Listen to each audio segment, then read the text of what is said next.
Greetings, fellow YouTubers. Today is February 24th, 2011. I got a new theory.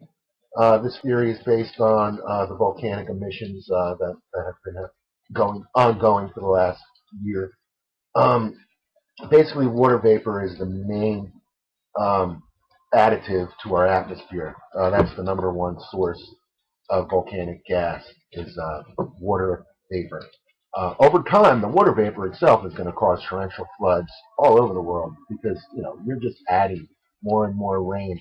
Not to mention, you know, summertime's coming, and then the water starts evaporating. So you got a compounded problem here.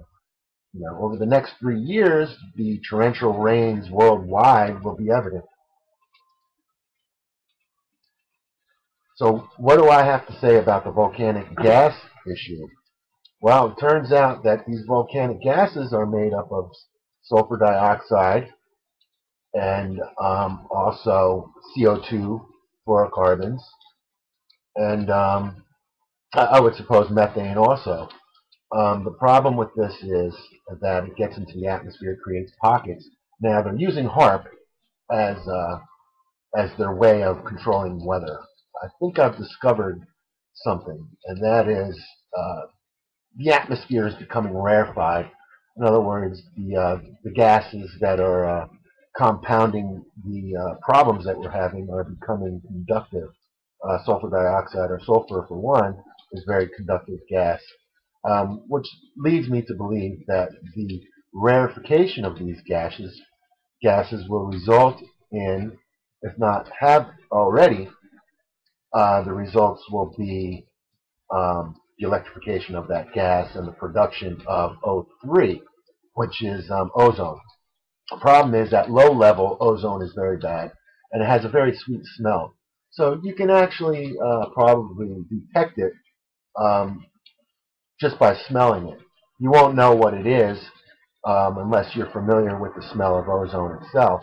I think I've been getting a couple of whiffs of ozone in the atmosphere as of late. Also having problems breathing.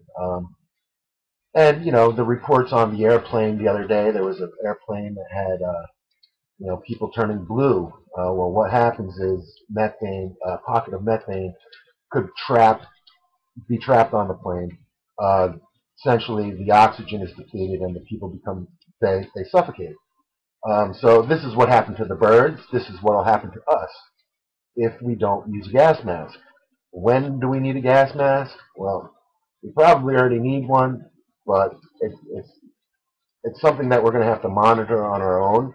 Now, if HARP uses their radiations to create a scalar wave over a region of gaseous material, then that gaseous material will become rarefied, and it'll emit a spark. You'll get a glow, you'll get a blue glow, and that blue glow will just create a lot of O3, and that O3 is very dangerous. It's my opinion and it's my belief that the methane production that's ongoing in the United States and worldwide over the last year is something to be afraid of due to the fact that it's not being reported. Natural gas is another one of those gases that are associated with methane. And it's not the methane alone that bothers me, but I believe it's the natural gas and that methane and sulfur dioxide, carbon monoxide, which are the most dangerous, and not to mention the aerosols. Now, NASA is launching a satellite to detect the aerosols in the atmosphere and the fine particulates of the volcanic ash and whatever's going on in the upper atmosphere. They're finding it an immediate need for this $440 million satellite that they're sending up, and it just confirms once again, my predictions and my understanding of uh, this whole thing. Solar warming. When you get these solar radiations and they interact with the upper atmosphere and the gases, the conductive gases, then they will be transformed into acid rain, and they will also be transformed into ozone. So it's these aerosols that are very, very dangerous. And we're talking natural gas and methane as a main culprit of people getting sick and having problems breathing worldwide. Uh, just an update. It's my theory. It's a new theory. It's an ongoing theory, but I believe that the rarefication of conductive gases in our atmosphere will become apparent